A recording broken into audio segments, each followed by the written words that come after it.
the subscribe button. Watch for the next video.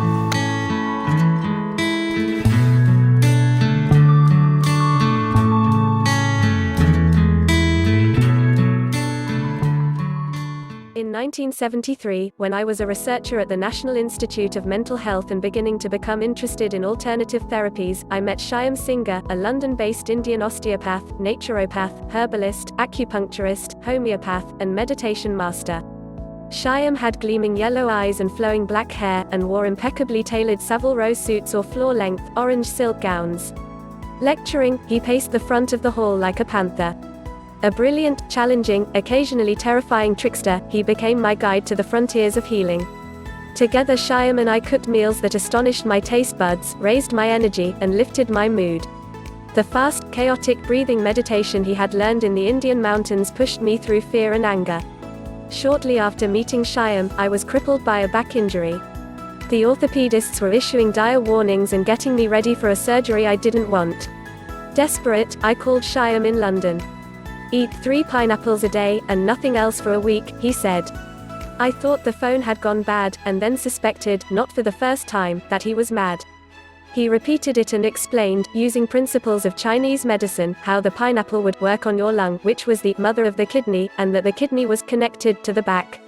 It made no sense to me then, but I knew that Shyam knew many things that I and the orthopods didn't. And I really didn't want back surgery. Amazingly, the pineapple fast worked.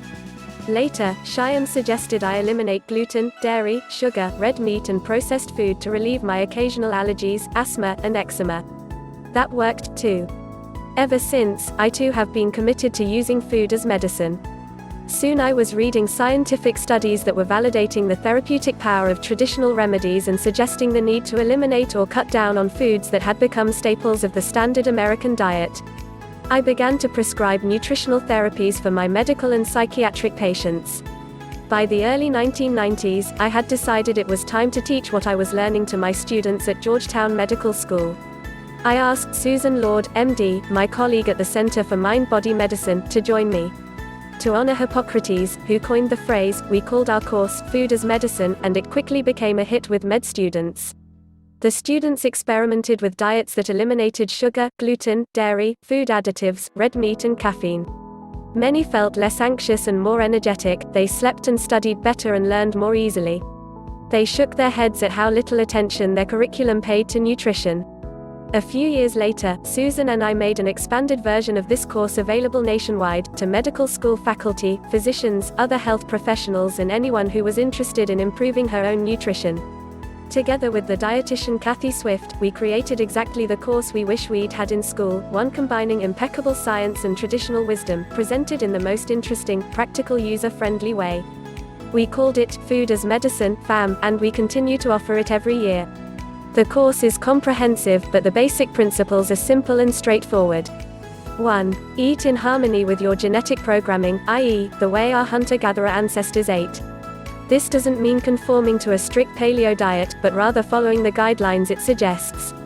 Consider a whole foods plant-based diet with as little processed food and added sugar as possible. Ideally this means consuming far fewer grains, understanding that some people can't tolerate wheat and other grains at all, little or no dairy even if you don't seem intolerant to it, cold water fish like salmon, sardines and mackerel as the preferred animal product, and far more intestine-activating fiber. We consume a paltry average of 15 grams a day, our Paleolithic ancestors took in 100 grams. 2. Use foods rather than supplements to treat and prevent chronic illness. Whole foods contain a number of substances that work synergistically and may be far more effective than supplements that just deliver one of them. Why take the powerful antioxidant lycopene in a pill when you can eat a tomato that contains both lycopene and a number of other antioxidants, along with vitamins, minerals and other nutrients that work together to prevent heart disease by decreasing cholesterol and lipid levels and stopping abnormal blood clotting? 3. Combine your nutritional plan with a program to reduce stress and raise awareness about how as well as what we eat. Stress inhibits and interferes with every aspect of digestive functioning and with the efficient use of nutrients. Stressed out people can't make very good biological use of even the most healthy diets. Learning to eat slowly and mindfully will increase your enjoyment of meals, reduce your consumption of food, most of us eat so fast we don't have time to register signals from our stomach that we are full, and help you make food choices that are better for you. 4. Understand that we are all, as the pioneering biochemist Roger Williams pointed out 50 years ago, biochemically unique. We may be the same age and ethnicity, have very similar health status, ethnicity, and income, but you may use 100 times as much B6 as I do, and I may require 100 times more zinc. Sometimes we may need a nutritionally oriented physician, dietitian or nutritionist to do specific, sophisticated tests to determine our deficiencies and requirements. We can always learn a great deal about what's good for us by experimenting with different diets and foods, and by paying close attention to the outcomes. 5. Find a health professional who will help you begin treatment of chronic conditions with nutrition and stress management, as well as exercise, rather than medication. Except in life-threatening situations, this is the sane, common-sense way to go.